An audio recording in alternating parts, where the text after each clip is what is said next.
ছাত্ৰ-ছাত্ৰীসকল মই কেইটামান দৰকাৰী প্ৰশ্ন লৈ আহিছোঁ তো তোমালোকে চাবা ইয়াতে হোৱাট ইজ RF ফেক্টৰ বুলি তোমালোকক পৰীক্ষাত সুধিব পাৰে মন্থৰীকৰণ মাত্ৰা ৰিটাৰ্ডেশ্যন ফেক্টৰ হৈ গ'ল ইয়াতে মই লিখি দিছোঁ RF ফেক্টৰ কি বস্তুটো হয় যৌগ এটাই ভূমিৰেখাৰ পৰা অতিক্ৰম কৰা দূৰত্ব x ৰে বুজায় আৰু দ্ৰাৱকটোৱে ভূমিৰেখাৰ পৰা অতিক্ৰম কৰা দূৰত্ব y ৰে বুজায় ঠিক আছে distance moved by the substance from baseline x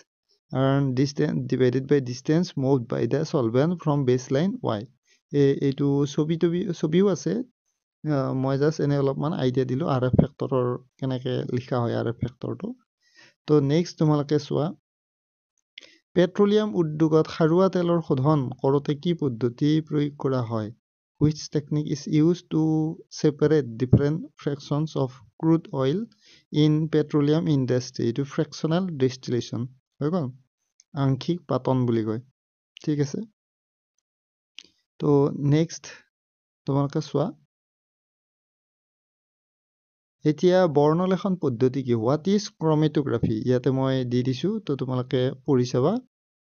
ঠিক আছে নেক্সট বৰ্ণলেখন পদ্ধতি কেইটা আছে ইয়াতে দিয়া গৈছে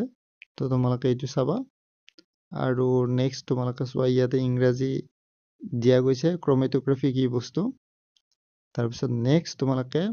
hyper conjugation what is hyper conjugation ঠিক আছে হাইপাৰ কনজুগেশ্যন মানে কি ঠিক আছে hyper conjugation is a general stabilising interaction hyper conjugation is permanent effect মনত ৰাখিবা তোমালোকে হাইপাৰ কনজুগেশ্যন এটা স্থায়ী প্ৰভাৱ হয় তো ইয়াতে মই এনে অলপ আইডিয়া তোমালোকক দি দিছোঁ তো তোমালোকে আৰু ভালদৰে যদি বনাব পাৰা তেতিয়াহ'লে বনাই ল'বা মই এনে জাষ্ট তোমালোকক এইবিলাক কুৱেশ্যন এনেকৈ দি দিছোঁ ঠিক আছে